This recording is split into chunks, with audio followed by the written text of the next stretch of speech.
বানারহাটে ভয়াবহ আগুন, gas cylinder leak করে বিস্ফোরণ, ভস্মীভূত দোতলা কাঠের বাড়ি। পরিস্থিতি নিয়ন্ত্রণে আনতে হিমশিম দমকল পুলিশ। যে ছবি দেখছেন বানারহাটের ছবি, ভয়াবহ আগুন, গ্যাস সিলিন্ডার লিক করে বিস্ফোরণ, একেবারে ভস্মীভূত দোতলা কাঠের বাড়ি। দেখুন সেই বিস্ফোরণের ছবি, গ্যাস সিলিন্ডার লিক করে বিস্ফোরণ, যাতে ভস্মীভূত দোতলা কাঠের বাড়ি।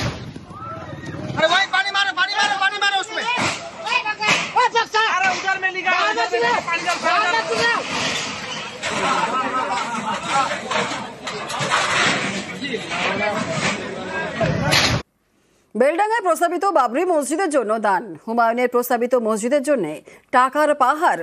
ভরতপুরের বিধায়কের বাড়িতে চলছে টাকা গোনা। 11 ট্রাঙ্ক ভর্তি টাকা গুনতে আনা হয়েছে মেশিন, এবং রেজিনগরের বাড়িতে টাকা গুনছেন 30 জন।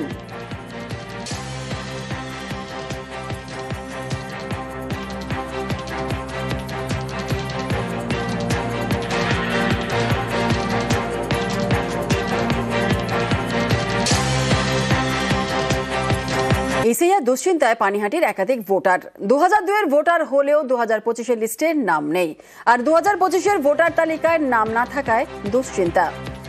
আরো বিস্তারিত জানাবে সুবীর, রয়েছে আমাদের প্রতিনিধি। সুবীর, কি জানা যাচ্ছে?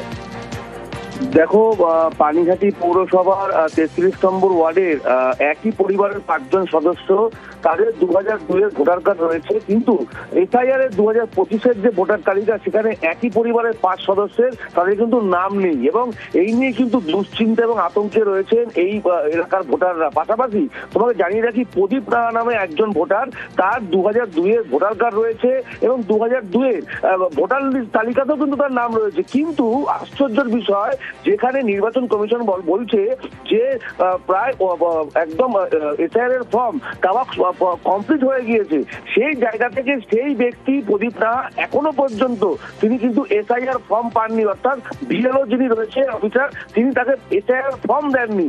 এই নিয়ে কিন্তু এই যে পরিবার, একাধিক পরিবারের যারা সদস্য রয়েছেন, তারা কিন্তু দুশ্চিন্তা এবং আতঙ্কের মধ্যে পড়েছেন, এবং এই ঘটনায় নির্বাচন কমিশনকে সরাসরি দায়ী করেছেন এলাকার স্থানীয় কাউন্সিলর প্রদীপ বড়ুয়া। বেশ, ধন্যবাদ। এসআইআর ফর্মটা আসেনি, ভোটের স্লিপ এগুলো আসছে না। আপনি এসআইআর ফর্ম পাননি?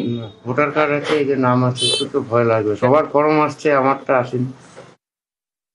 2002 সালে আমার ভোটার কার্ডে ডেট আছে, নাম আছে, হোয়ারেজ কি ভোটার লিস্টে নাম ছিল না, যার জন্য এসআইআর এ আমার নাম উঠেনি। আমি, আমার ওয়াইফ, আমার ছেলে, হয়তো স্বাভাবিক একটু লাগবেই, কারণ এর রেজাল্ট কি হয় আমি তো ঠিক বলতে পারবো না। ন্যায্য এবং বৈধ ভোটারদের নাম বাদ দেওয়ার যে চক্রান্ত এবং নির্বাচন কমিশন করছে, তার জ্বলন্ত উদাহরণ হচ্ছে একটা পরিবারের 5 জন, তারা 2002 সালে তাদের ভোটার কার্ড আছে, অথচ 2002 সালে তাদের ভোটার লিস্টে নাম নেই। যদি আমার কাছে 2002 সালের ভোটার কার্ড থাকে, নির্বাচন কমিশন প্রদত্ত, তাহলে নামটা নেই কেন? এটা একটা চক্রান্ত। প্রদীপ রাহা, তার 2002 সালে নাম আছে, তার ভোটার কার্ড আছে, সে এসআইআর হচ্ছে, এসআইআর এর যে নমিনেশন ফর্ম সেটা পায়নি। এই চক্রান্ত, এর বিরুদ্ধে আমাদের প্রতিবাদ। পঞ্চায়েত সমিতির সভাপতির গাড়িতে হামলা, 5 দুষ্কৃতীর বিরুদ্ধে হামলার অভিযোগ। হাসনাবাদের খোসালের মোড়ের ঘটনা, দলীয় কর্মসূচি সেরে ফেরার পথেই হামলা। আমিরুল ইসলামের গাড়িতে হামলার অভিযোগ। আক্রান্ত তৃণমূলের পঞ্চায়েত সমিতির সভাপতি, আতঙ্কে ক্লাব ঘরে আশ্রয় আমিরুল ইসলামের। আমি হাসনাবাদ থেকে কাটাখালি বাড়িতে যাচ্ছিলাম 8:30 পৌনে 9টা নাগাদ। তখন রামেশ্বরপুর খোসালের মোড়ে একদল লোক আমার গাড়ি আটকায়, আমার উপর অতর্কিত আক্রমণ করে, আমার গাড়ি ভাঙচুর করে। আমি পুলিশকে খবর দিলে পুলিশ বলে আপনি থাকেন, যাচ্ছি, আমি এখানে আছি। সেজন্য আমি আগেও 2-3 বার থানায় অভিযোগ করেছি।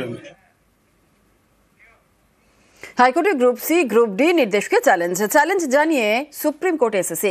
গ্রুপ সি ডি যোগ্য তালিকা প্রকাশের নির্দেশকে চ্যালেঞ্জ। গ্রুপ সি ডি যোগ্যদের বয়সে ছাড়ের নির্দেশকেও চ্যালেঞ্জ। বিচারপতি অমৃতা সিনহার নির্দেশকে চ্যালেঞ্জ। 2016 সালের গ্রুপ সি গ্রুপ ডি নিয়োগ মামলা, দ্রুত যোগ্যদের তালিকা প্রকাশের নির্দেশ দেয় হাইকোর্ট। 3রা ডিসেম্বর নির্দেশ দেন বিচারপতি অমৃতা সিনহা। গত শুক্রবার গ্রুপ সি ডির অযোগ্য তালিকা প্রকাশ। গ্রুপ সি ডির যোগ্য তালিকা প্রকাশ করেনি এসএসসি। চলতি সপ্তাহে সুপ্রিম কোর্টে শুনানির সম্ভাবনা। মহামান্য বিচারপতি অমৃতা সিনহা নির্দিষ্টভাবে নির্দেশ দিয়েছেন যে গ্রুপ সি এবং গ্রুপ ডিতে এই নট স্পেসিফিক্যালি টেন্টেড তালিকা যাদের এই এজ রিল্যাক্সেশন পাওয়ার যোগ্য সেই তালিকা 8 তারিখের মধ্যে প্রকাশ করতে হবে। কারণ একদিকে যেমন টেন্টেড তালিকা প্রকাশ করতে হবে, অপরদিকে নট স্পেসিফিক্যালি টেন্টেড তালিকা প্রকাশ করতে হবে। তার কারণ না হলে কারা কারা এজ রিল্যাক্সেশনের হকদার সেটা বোঝা যাবে না। সর্বমোট 7,283 জনের যে তালিকা সেটা তো এসএসসি নিজেই সুপ্রিম কোর্টে জানিয়েছিল, অথচ সেই লিস্ট এখন পর্যন্ত তারা দিতে পারছে না। এটাই বোঝা যাচ্ছে যে প্রথম থেকেই তারা দাগিদের সঙ্গে ছিল। 8 তারিখের মধ্যে যেহেতু নির্দেশ ছিল, সেহেতু 8 তারিখ পেরিয়ে গেলে আমরা উপযুক্ত আইনি পদক্ষেপ অর্থাৎ কন্টেম্পট অ্যাপ্লিকেশন নিয়ে আসবো। ফের বিপত্তি, বউবাজারে বাড়ির চাঙর ভেঙে আহত হলেন একজন। মেট্রো চলার সময় চাঙর ভেঙে পড়ার অভিযোগ। বউবাজারের মদন দত্ত লেনের ঘটনা। আতঙ্কে এলাকার 15টি পরিবার। মেট্রোর বিরুদ্ধে উদাসীনতার অভিযোগে সরব হন বাসিন্দারা। ঘটনাস্থলে গিয়ে মেট্রোর বিরুদ্ধে সরব বিধায়ক নয়না বন্দ্যোপাধ্যায়। पूरा मतलब मेरा अभी दिवाली में नया पेंट करवाया, सीमेंट करवा के पूरा पेंट करवाया, उसके बाद से पूरा घर क्रैक होते गया। बाथरूम का सीलिंग पूरा गिर गया, रूम का सीलिंग गिर गया तो हमने बनवाया अपने से। इन लोग को अभी दिवाली के समय की बात बोल रहे हैं। अभी हमने सब टोटल सीलिंग बनवाया, इन लोगों से 1 पैसा हमने नहीं मांगा। बोलने से कहेंगे कि हम लोग के वजह से नहीं हुआ, लेकिन पूरा घर वाइब्रेट करता है। बोला हम लोग नहीं जानता है, आप लोग क्यों नहीं देखा? अरे हम लोग कैसे देखेगा, गिरेगा तब तो। बच गया मेरा बच्चा लोग मरने से।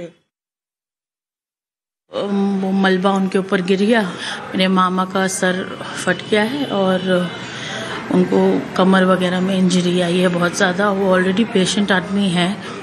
मेट्रो 6 महीना पहले वहाँ अपना सपोर्ट हटा दिया और जब ईस्ट वेस्ट मेट्रो चल रहा है बहुत हाई वाइब्रेशंस हैं, उन लोग ने कोई सेफ्टी नहीं लिया और ये हो गया। मेट्रो इमरजेंसी में हम लोग ने फ़ोन किया, कोई रिस्पॉन्ड नहीं आया। हम लोग ने सुबह से कुछ खाया नहीं है, पानी नहीं है घर में। सुबह से हम लोग घर के बाहर ही थे। हर वक्त डर लगता है क्योंकि इनका फिट सर्टिफिकेट का भी 0 वैल्यू है।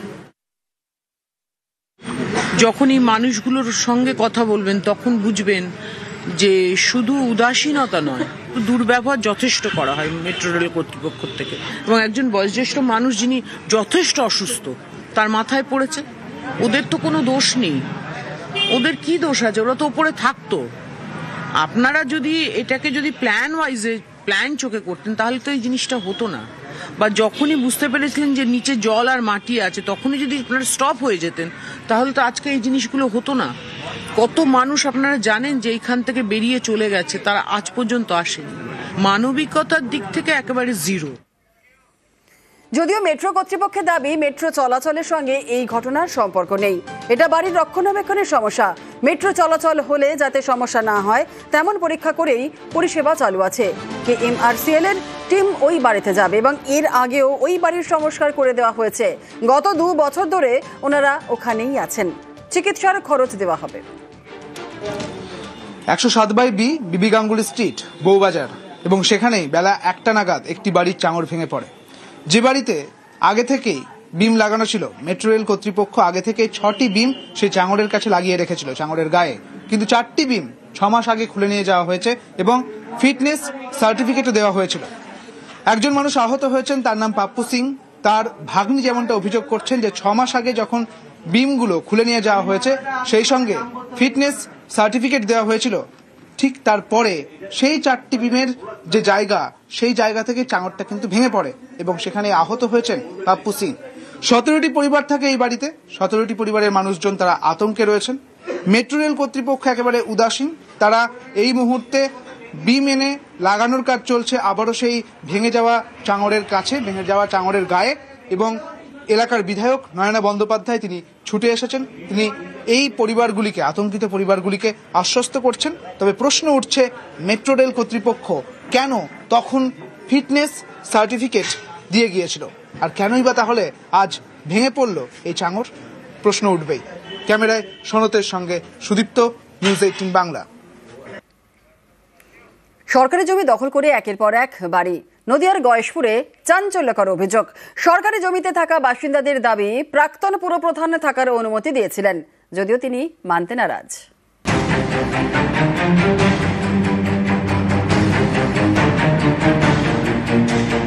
এটা সরকারি জমি।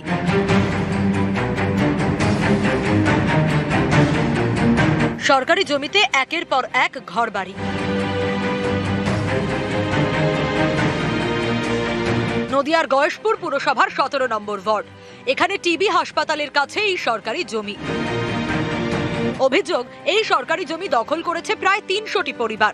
বছর 7 ধরে তারা থাকছে, কেউ অস্থায়ীভাবে, কেউ আবার সরকারি জমিতে পাকাপোক্ত ঘরবাড়িও তৈরি করে ফেলেছেন।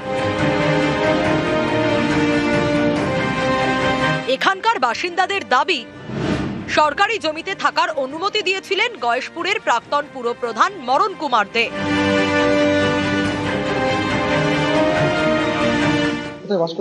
টিবি কোয়ার্টার, খুবই কন্ডিশন খারাপ দাদা, আমাদের জলের জন্য খুবই কষ্ট, আমরা দোতলায় থাকি, ঘরের চাতাল ভেঙে ভেঙে পড়ছে, খুব রিস্কে থাকি আমরা। এই জন্য আমরা এখানে যেরকম পেরেছি আমরা ঘর করে আমরা এখানে আছি আজকে 5-6 বছর ধরে। প্রতিশ্রুতি কে দিয়েছে এখানে বসার জন্য? মরণ দে। তো উনি বলেছিল যে আপনারা থাকুন, আমরা ঘর করে দেবো, চাবি আপনাদের হাতে দেবো, কিন্তু এখন উনি দেখছি পুরো চেঞ্জ। এখন এখানেই থাকি সরকারি জমিতে? হ্যাঁ, সরকারি জমি। প্রতিশ্রুতি দিয়েছে বসার? মরণ দে। উনি প্রতিশ্রুতি দিয়েছিলেন যে তোমরা বসো, 2019 সালে আমরা পৌরসভা থেকে আবাসন পাইয়ে দেবো তোমাদেরকে, কিন্তু এখন উনি নিজে বলছেন যে এখানে বসবাস করা যাবে না। মরণ কুমার দে কল্যাণীর গয়েশপুর পুরসভার প্রাক্তন প্রধান, এখন গয়েশপুরের তৃণমূল টাউন সভাপতি। তার বিরুদ্ধে সরকারি জমিতে বসবাস করার জন্য অনুমতি দেওয়ার অভিযোগ। যদিও মরণ কুমার দের দাবি এসব অভিযোগ মিথ্যে। একদম সম্পূর্ণ মিথ্যা কথা, এসব মুখের কথা হয় না। আমি যদি বলে থাকি তাহলে আমি ওই সময় আবার চিঠি দিয়েছিলাম কেন? আমি আবার ওই সময় ভাঙার অর্ডার হয়েছিল কেন এসডিও কোর্টে? নদিয়া থেকে রঞ্জিত সরকার, নিউজ 18 বাংলা।